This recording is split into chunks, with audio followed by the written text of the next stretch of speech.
Hi,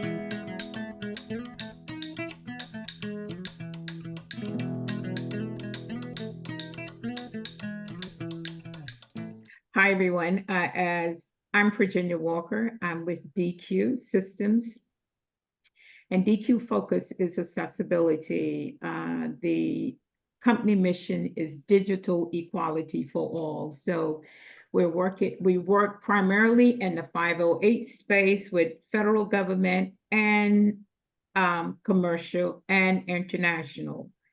So as much as I can, I will answer any questions that you guys may have. Also, for my presentation or for my talk today, I'm going to start off with the history of accessibility and how it came about. But I really want this to be a discussion, and let's just see if we can figure out what you guys really want to know and where we're going with this.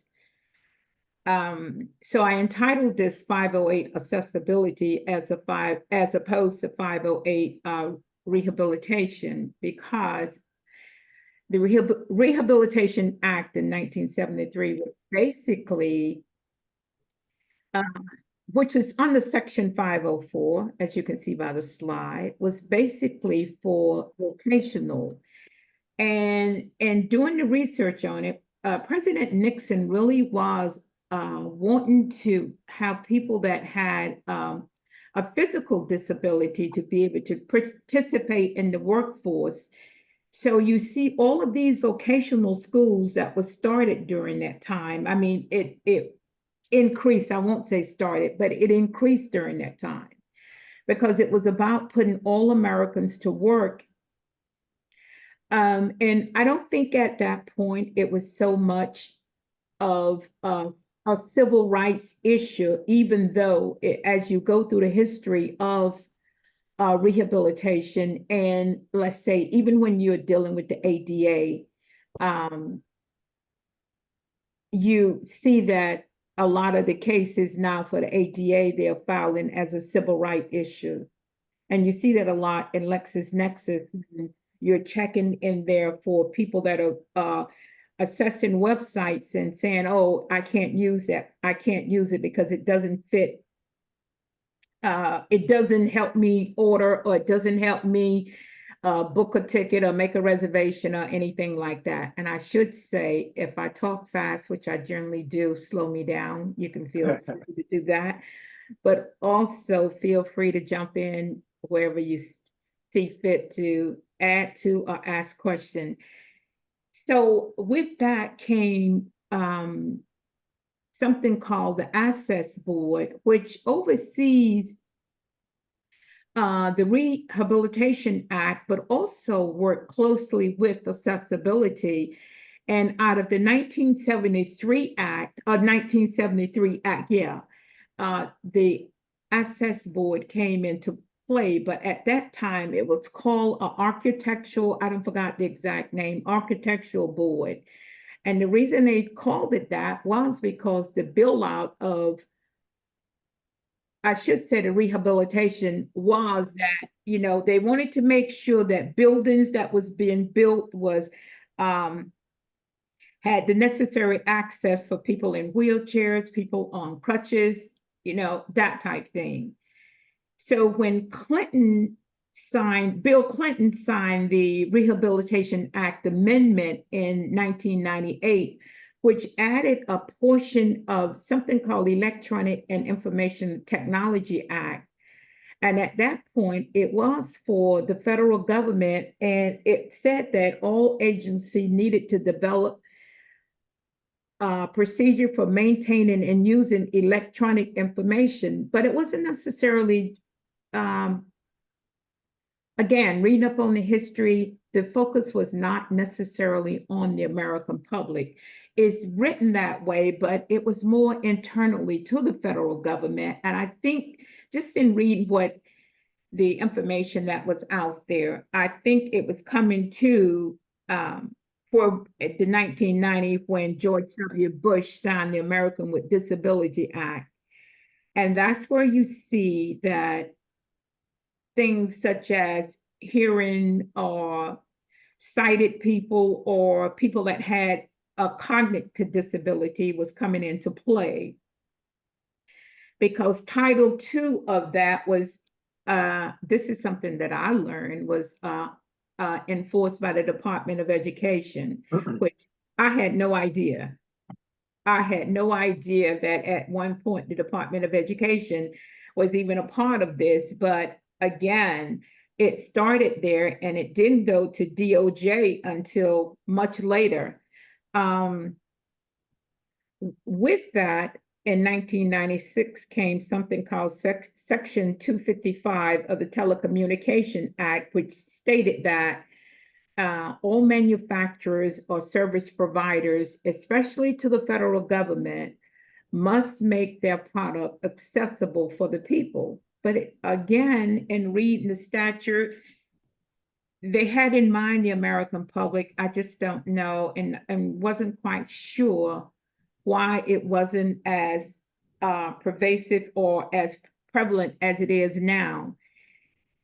So only when Barack Obama signed the 21st Century Digital Accessibility Act do you see really a lot of movement in toward that is laid out in a way that you can see that the federal government now is really thinking in terms of people focus.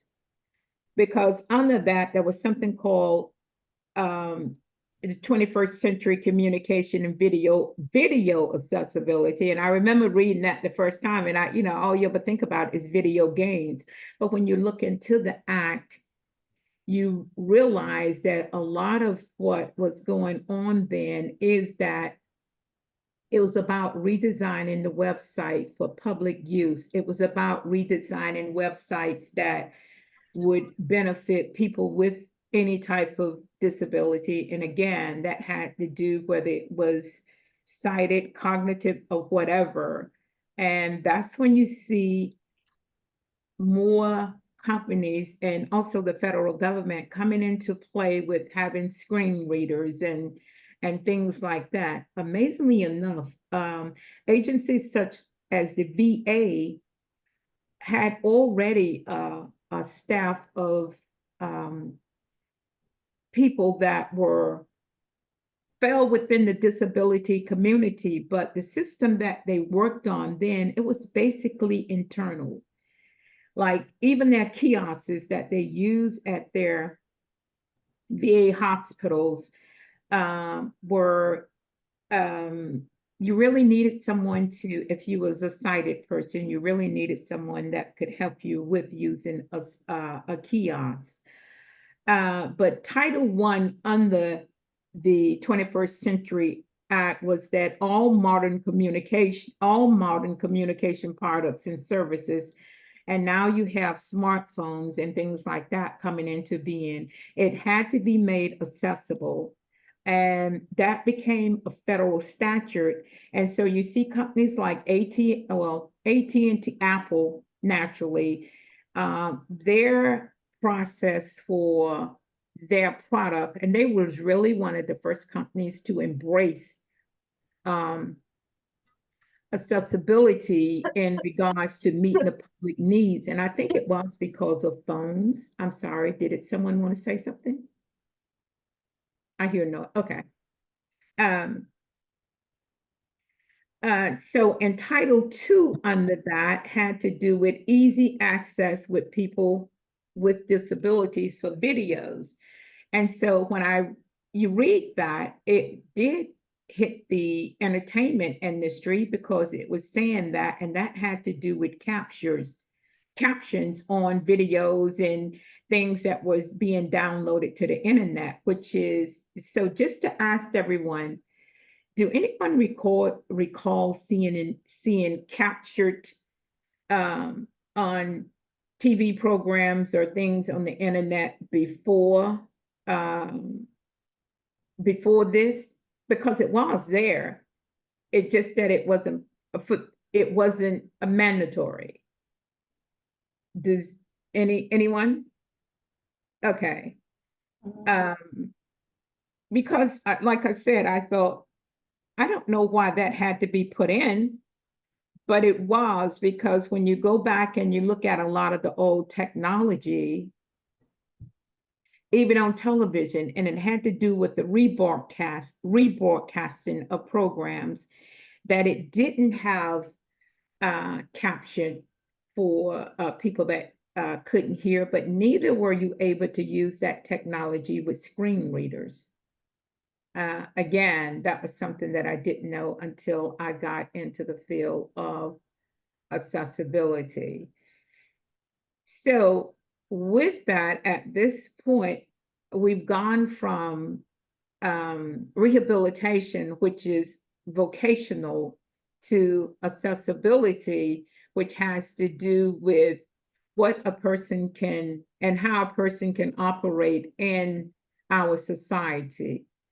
And again, until I got involved with accessibility slash disability, or rehabilitation slash accessibility, I never thought of the two as being different, not at all. And to me, the federal government was going about doing um, actually providing a world that um, everyone could operate in equally. Between the Rehabilitation Act and the first Accessibility Act, there is a lady, I forgot her name, is Judy something, but she was the one that pushed the accessibility portion of the rehabilitation. It was through her efforts and her efforts alone. I have her information in my notes somewhere, but she recently passed. Had it not been for her, it is said that the where we at with accessibility in regards to digital equality wouldn't be what it is now, because she sort of single-handedly push forth accessibility after she saw what was happening with rehabilitation, which basically focused on vocational, the vocational aspect of everyday life with people with disabilities. Um, so, so where we're at now is that in April of 2024, and for all of you that are in marketing, I don't know if you guys have um, had this, but the U.S. Attorney General signed um, a specific rule that require anyone that is coming to the federal government with products of services, your product of services must be WCAG compliance. In other words, your product or service now have to meet the needs of the people that have disability in regards to cognitive, hearing, sight, whatever. Your product has to meet that need.